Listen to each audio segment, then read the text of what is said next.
Habe die Ehre beieinander, ich bin's wieder, der Bergerwolfi. Ich habe wieder mein Büchlein dabei, Gedichte und Gedichte für Bayern und Preußen. Da würde ich mich natürlich freuen, wenn der eine oder andere sagt, hey, das möchte ich einmal kaufen, kostet 10 Euro zuzüglich 1,55 Versand.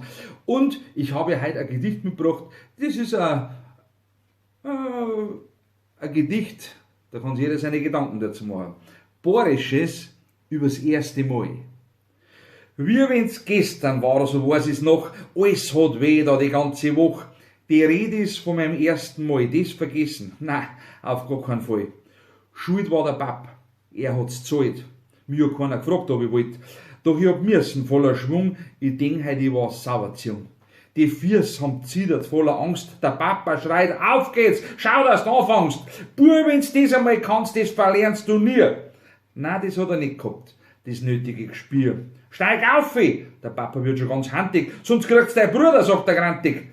Die Mama sagt, ich halt die Stange, die möchte aber auch grad, dass ich anfange.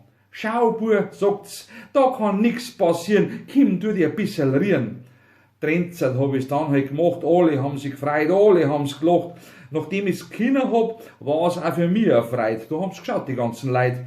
So war's damals, wie ich 5 war. Ja, mein erstes Radl, das war wunderbar.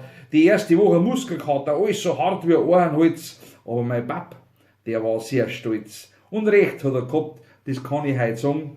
Seitdem kann ich's Radl fahren.